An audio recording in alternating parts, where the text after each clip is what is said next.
देते हैं। उनको साल में कभी एक बार याद करके समझते हैं बस काम पूरा हो गया। लेकिन हमारे अपने घर में इस बागी बलिया के अंदर हमने अपने बच्चे को फूल वाले चचा बनने की ट्रेनिंग तो दी है, लेकिन इसी बागी बलिया में किसी ने अपने बच्चे को मंगल पांडे बनने के लिए प्रोत्साहित किया। मंगल पांडे पड़ोस में पैदा हो, हमारे यहां तो चचा नेहरू पैदा हो, क्योंकि हमें सुख सुविधाओं के साथ जीवन जीना है और इतिहास में नाम लिखाना है। और जब समाज की यह मानसिकता हो जाती है तो जिस आदमी ने 26 साल की उम्र में अंग्रेज अफसर के जब गोली मारी थी तो उसके मन में यह भाव कभी नहीं रहा होगा कि मेरे जाने के बाद मेरे गीत गाए जाएंगे, बड़े बड़े पुरस्कार मेरे नाम से दिए जाएंगे। उसके मन में यह कभी नहीं था। लेकिन उसके मन मस्तिष्क में यह जरूर रहा होगा कि मेरे जाने के बाद हजारों मंगल पांडे पैदा होंगे।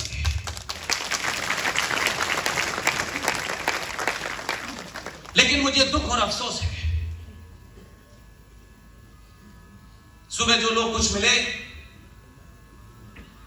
उन्होंने उसके घर की उस स्मारक की स्थिति के बारे में बताया। बहुत बुरी हालत है। आप कह सकते हैं कि ये सरकार का काम है, वो राष्ट्र का हीरो है, सरकार का हीरो नहीं है।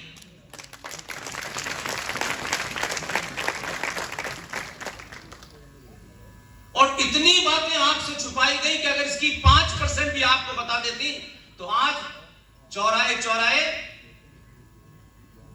श्रद्धा नाम की बच्ची, आफताब नाम का एक मुसलमान, उससे शादी करके 34 टुकड़ों में काट करके फ्रिज के मुंबई के जंगलों में नहीं फेंकता। हम टुकड़े गिनेंगे, दुखी होंगे और 15 दिन के बाद एक और निकिता और अंकिता होगी। हम गिनती में बहुत हैं, गिनती में तो भीड़ भी बहुत होती है। बड़े बड़े पुरुषार्थी हमारे अंदर 5-5 घंटे के भाषण करा लो लोगों से, दुनिया की हर चीज पे बोलते हैं, लेकिन घर के अंदर दरवाजे के सामने जो चुनौती खड़ी है उसके बारे में बात ही नहीं करते। क्योंकि जब आपके संगठन के, पार्टी के स्वार्थ राष्ट्र से बड़े हो जाते हैं, उनके मानने वालों की यही दुर्गति होती है। कभी अपने आप से पूछिए कि पार्टियां बड़ी हैं, संगठन बड़े हैं या राष्ट्र बड़ा है? किसी के नाम के आगे पांडे लगा है, किसी के नाम के आगे सिंह लगा है, यादव लगा है, इससे फर्क क्या पड़ने वाला है? इसलिए मैं जहां जाऊं वहां एक बड़ा जाति का मामला है। लोग पर्चियां देते हैं, इस पे भी बोलिए। मैंने कहा इस पे बोलने के लिए मुझे कुछ बचा है क्या? मुझसे पहले लोगों ने नहीं भेजा क्या? क्या इन कारणों से हम पराधीन नहीं हुए? क्या इन कारणों से हम चौराहे चौराहे नहीं मारे जा रहे? लेकिन ये बीमारी हमारे अंदर से खत्म नहीं होकर दे रही। भारतीय सनातनी समाज, जिसका इतिहास अनादिकाल से है, जब से ये ब्रह्मांड वजूद में आया होगा, सनातनी समाज कभी भारत जाति प्रधान नहीं रहा। सनातनी भारत समाज हमेशा कर्म प्रधान रहा।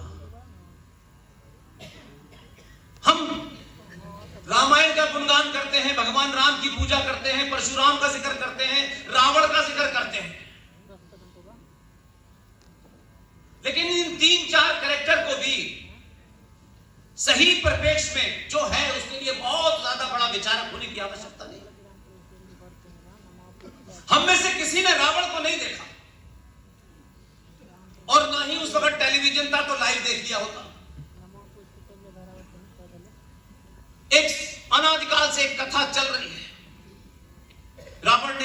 ये किया। उस समय की जो सामाजिक मान्यताएं थी, परंपराएं थी, उसको तोड़ करके एक काम रावण ने किया। रावण शुद्ध ब्राह्मण था, बहुत ज्ञानी भी था, उसके ज्ञान को कोई सवाल नहीं कर सकता था, लेकिन रावण का एक कृत्य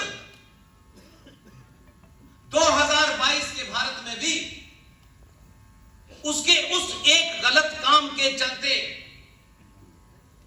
आज भी रावण चौराहे पे जलाया जाता है।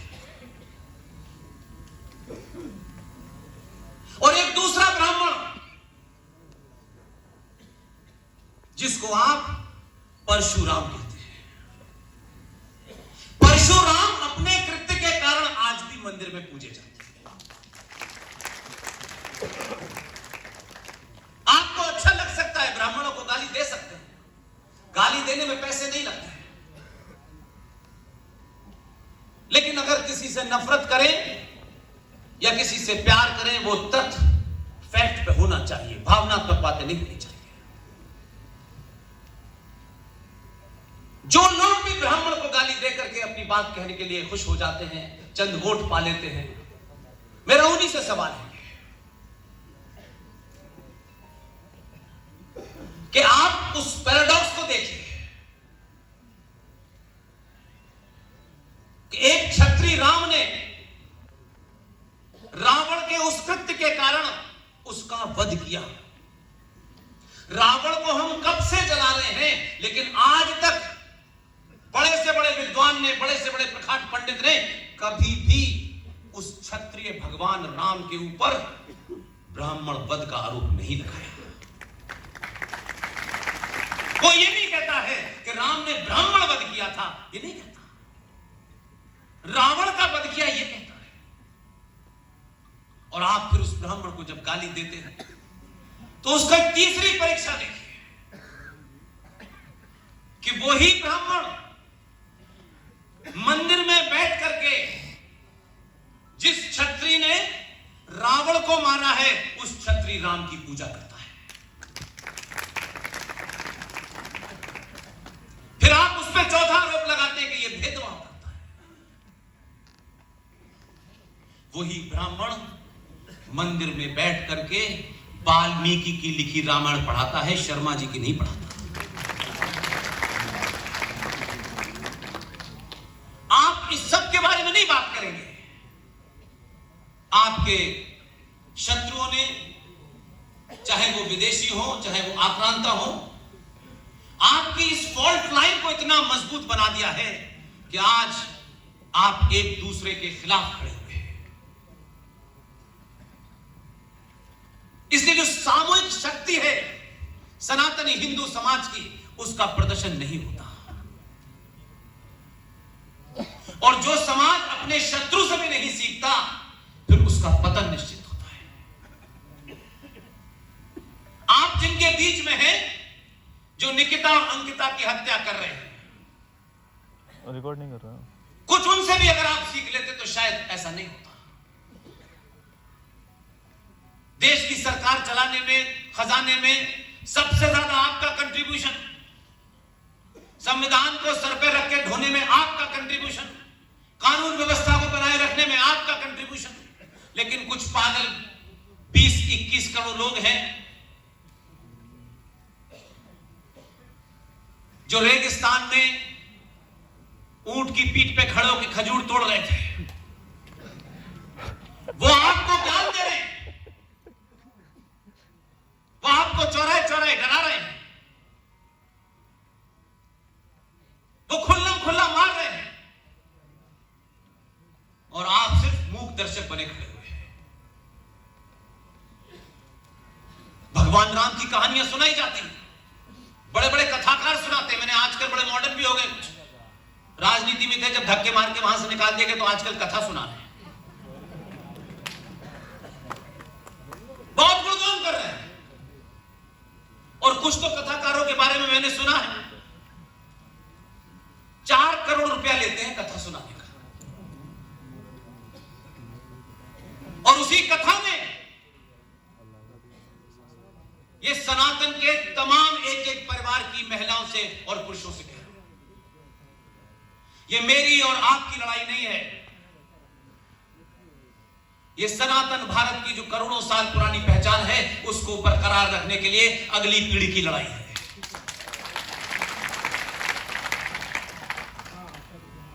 हम इस जीवन में बड़े बड़े मकान, बड़ी बड़ी गाड़ियां अपने बच्चों के लिए छोड़ के जाते हैं। दुनिया के किसी इतिहास में संपन्न समाज ये गाड़ियां और ये मकान कभी अपनी राष्ट्र की संस्कृति को बचाने के लिए आगे नहीं आते। इससे ज्यादा आप समृद्ध थे, विश्व की अर्थव्यवस्था में आपका 33% का कंट्रीब्यूशन था। लेकिन आपको लगता है कि जब तक मिश्रा जी से ज्यादा आपके घर में गाड़ियां नहीं होंगी तो आपकी नाक नीचे हो जाएगी।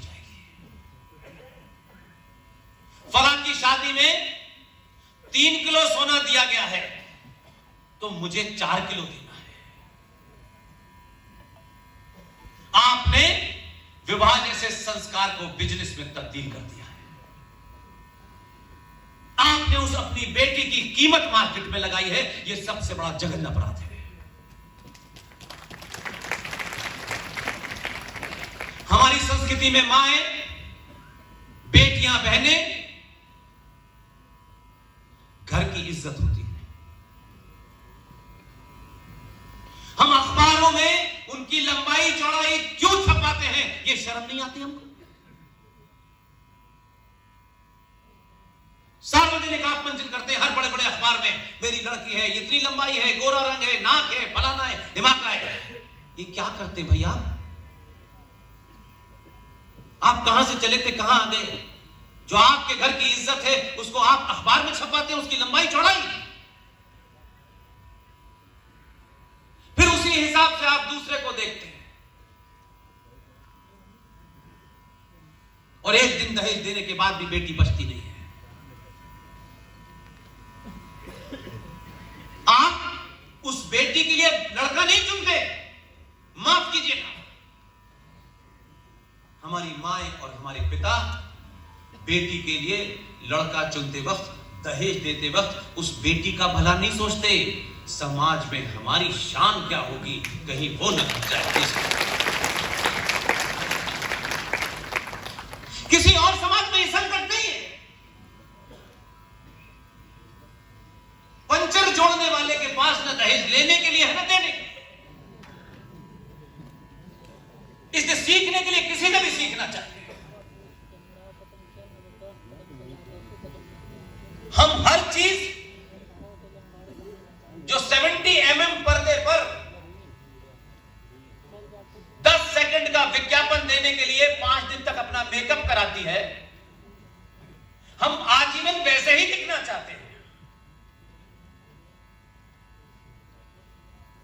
इसलिए ऐसे तमाम कैरेक्टर हमारे इतिहास में, हमारे बीच में है, हम उनको नहीं मानते। ये भारतीय सनातनी हिंदू महिलाओं के अंदर एक अजीब विकृति आ गई है। उन सबको लगता है कि खूबसूरती की परिभाषा तैमूर की अम्मी है।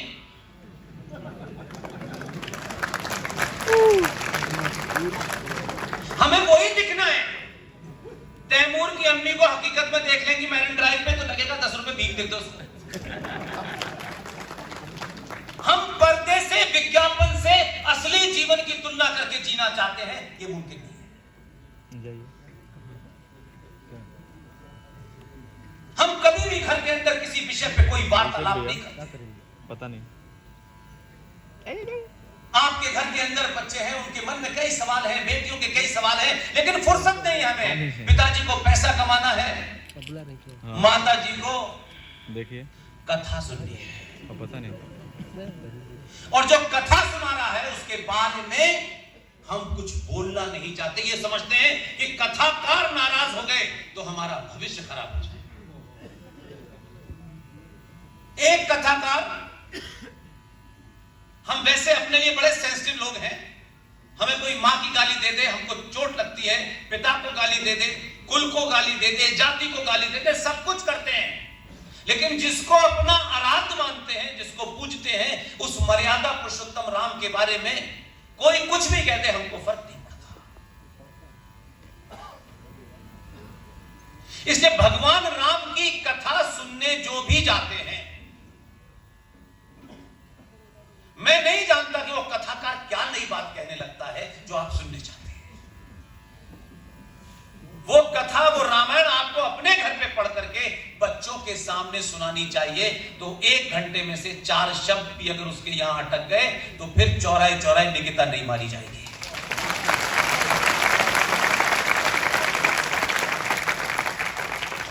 लेकिन वो फ्रॉड कथाकार 4 करोड़ रुपए लेता है और कथा सुनाते सुनाते मौला मौला भी आ जाता है और अली अली भी आ जाता है।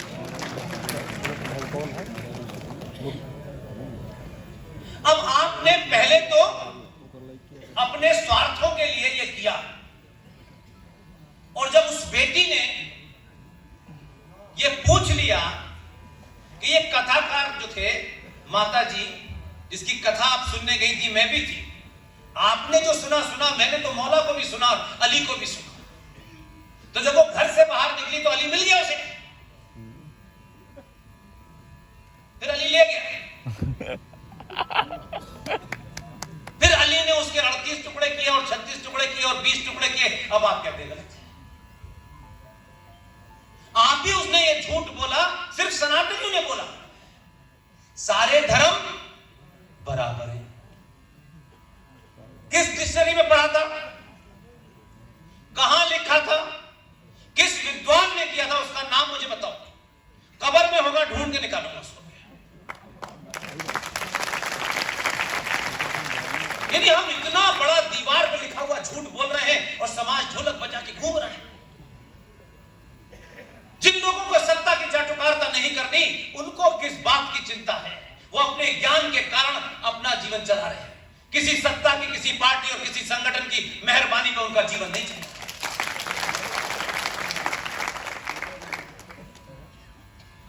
हमारे साहित्य में, हमारे इतिहास में धर्म का अर्थ पूजा पाठ नहीं होता, क्योंकि जो हमारे नेता आए और समाज में कमजोरी आई तो लोगों ने सोचा कि नेताजी जो बात कह रहे हैं यही अंतिम है, क्योंकि ये तो प्रधानमंत्री बने हैं। जैसे कोई डिग्री होती है उससे प्रधानमंत्री बना जाता है। इसलिए पद से साथ जब आप ये तय करते हैं कि जो पद पे बैठा है उसका विरोध नहीं करना है क्योंकि तो महाज्ञानी है, उसी समय समझ लीजिए कि समाज समाप्त हो रहा है।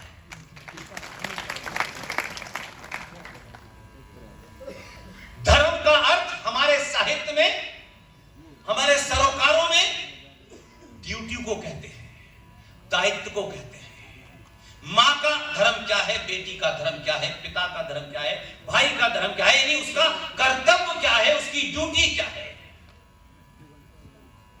इसलिए रिलीजियन शब्द का अर्थ आपने उर्दू में मजहब निकाला और आपको कुछ नहीं मिला, क्योंकि ढोल बजाना था, क्योंकि 21 लाख लोगों की लाशों पर यह देश बना और कुछ दलालों को सत्ता का सुख भोगना था। तो उन्होंने कहा कि अब एक नया नैरेटिव चलाओ, ऐसा नैरेटिव चलाओ कि इसको अफीम पिला था, मिलजुल के रहना है। यहां बताया गया कि 3 नदियां हैं, 3 इलाके शायद आपने बताया। अभी कोई कह रहा था यहां 3 नदियों का मिलन है शायद। मुझे अच्छा है 3 है, 2 होती तो यहां भी गंगा जमुना तहजीब आ जाती है। अच्छा, आप बचे। मतलब छोटी छोटी बातों में इतना झूठ है, और ये झूठ कभी कभी मुझे ऐसा लगता है कि आपके शत्रु ने इस तरीके से गढ़ा है कि आप इसको आत्मसात कर चुके हैं और उसने कभी इस पर बिलीव नहीं किया, उसकी फिलॉसफी नहीं। लिहाजा आपके सामने संकट यह है कि जब आप धर्म को मजहब के समकक्ष खड़ा कर देते हैं तो मैं उसकी जड़ में पैदा हुआ हूं, उसको पढ़ा, उसको समझा, 5 बार दी, 5 बार पीछे को पढ़ा भी हूं, इसलिए मैं ये दावा तो नहीं कर सकता, लेकिन इतना दावा जरूर कर सकता हूं कि सनातन की तुलना किसी से नहीं हो सकती है। और ये एक शाश्वत सच है, ये कोई मेरी फिलॉसफी नहीं है, मेरा विचार नहीं है। 1400 साल पहले ऊंट पे आए थे, 2000 साल पहले लटके हुए हैं, उनकी मम्मी का पता नहीं। ये तमाम मजहब जितने भी आए दुनिया में, पंथ आए, उनके आने की भी डेट है, उनके उस रहनुमा की भी डेट है, उसके पैदा होने की भी डेट है, उसके मरने की भी डेट है कि नहीं है? प्रॉफिट मोहम्मद पैदा हुए 632 में चले गए, 1400 साल पहले इस्लाम आया, 2000 साल पहले क्रिश्चियनिटी आई, फिर उसमें से हजारों पंथ निकले, हर एक की एक किताब है कि नहीं है? सनातन की कौन सी किताब है?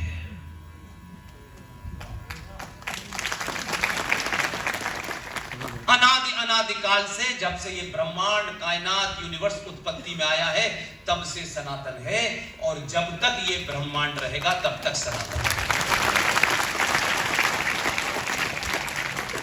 अब उसका एक लॉजिकल रीजन ये भी है, इस धरती पर, इस कायनात में जिसने भी जन्म लिया है उसके जाने का दिन तय है, उसका मरना तय है। उम्र का मैं नहीं जानता, इसलिए जो मजहब पैदा हुए हैं वो मरेंगे। सनातन पैदा ही नहीं हुआ तो उसके मरने का प्रश्न ही नहीं उठता।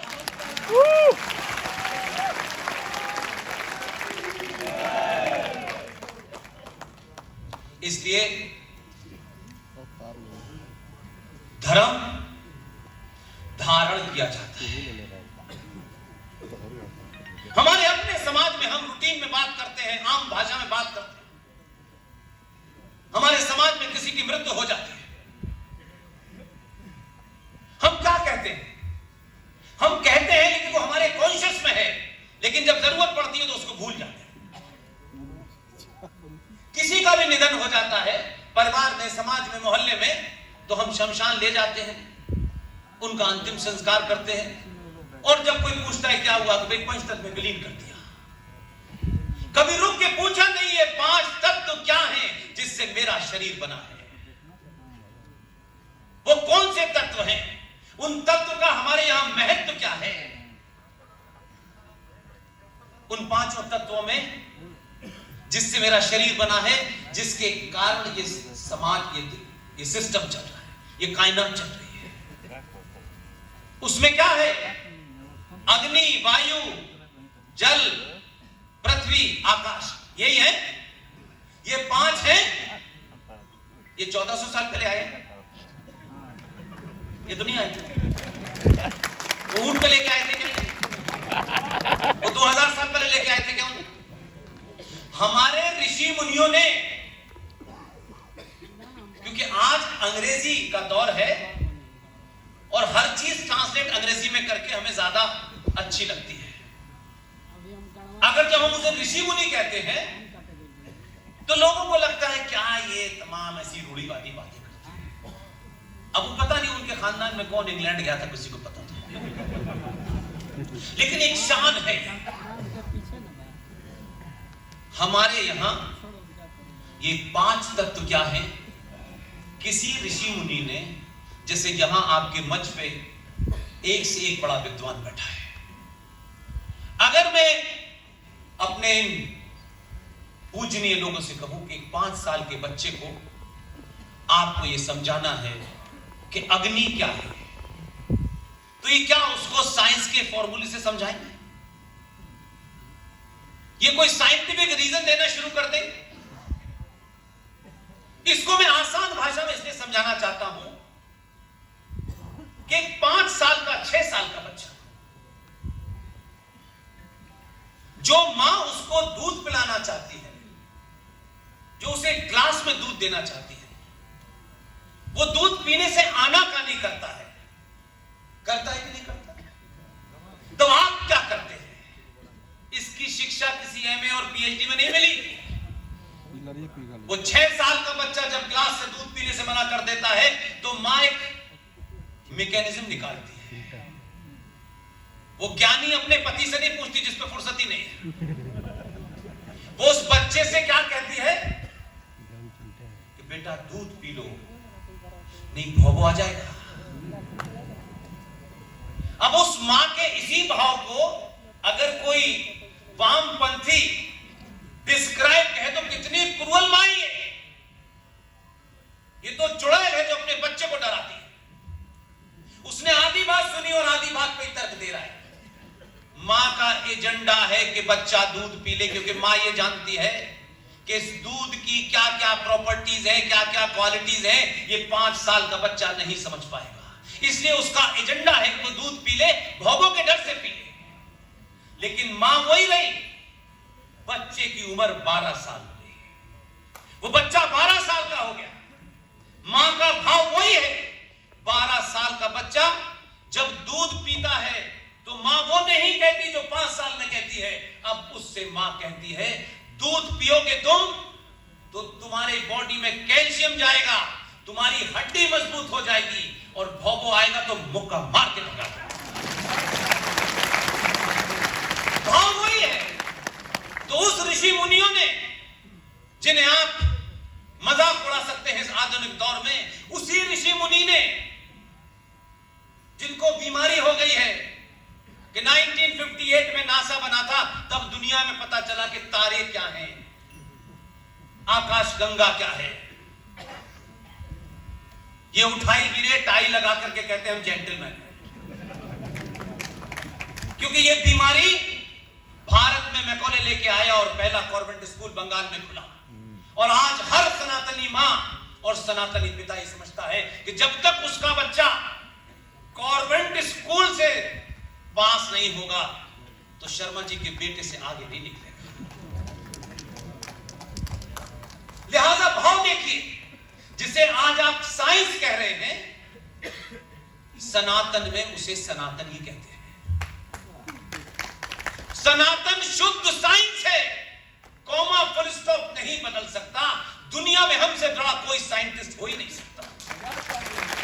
ये जो साइंटिफिक टेम्परामेंट की बात कही जाती है, सरकारों में कुछ लोग आ जाते हैं, साइंटिफिक टेम्परामेंट होना चाहिए। सनातनी हिंदू का साइंटिफिक टेम्परामेंट हजारों साल से है। हाँ, बीच में थोड़ी कुछ पॉल्यूशन आ गया है। उस ऋषि मुनि ने हजारों साल पहले कहा कि सुबह सुबह जब आप उठे, मैं उन लोगों के लिए नहीं कह रहा जो सुबह सोते हैं, जिनकी रात सुबह शुरू होती है, मैं उनके बारे में नहीं कह रहा। पूरी रात भर जो पर्यावरण होता है, जो पेड़ पौधे होते हैं, वो कार्बन डाइऑक्साइड देते हैं। अब आपको पता चला कि ये कार्बन डाइऑक्साइड से कहते हैं, उसके जमाने कुछ और कहते होंगे, तब न साइंस थी न ये गोरे थे।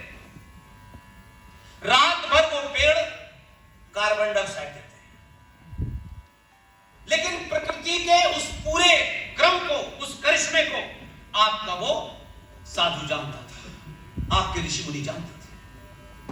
सूरज जब सुबह उसकी पहली किरण निकलती होगी, उसी समय एक रिएक्शन होता है, और वो सारा पर्यावरण जो रात भर कार्बन डाइऑक्साइड देता है, सूरज की किरण के साथ वही पेड़ प्रचुर मात्रा में ऑक्सीजन देना शुरू कर देते हैं।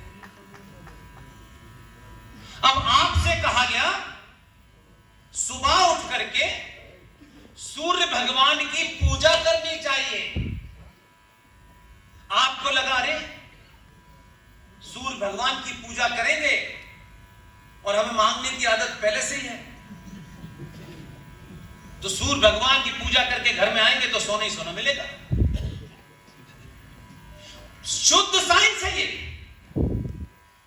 जब सुबह उठ करके आप लोटे से सूरज को पानी चढ़ाते हैं, अब तो जैसे हमारे यहां सास भी कभी बहू देख करके, बेटियां पैर छूती हैं 3 फीट दूर से अपनी मां के या सास के, उसी अंदाज में लोटा भी हम आंखें बंद करके चढ़ाते हैं। लोटे से जल चढ़ाने का सिर्फ इतना मकसद होता है कि सूरज जब निकले उसके सामने धार से लोटा चढ़ाएं, आंखें खुली रखें। वो जो अग्नि आपको चाहिए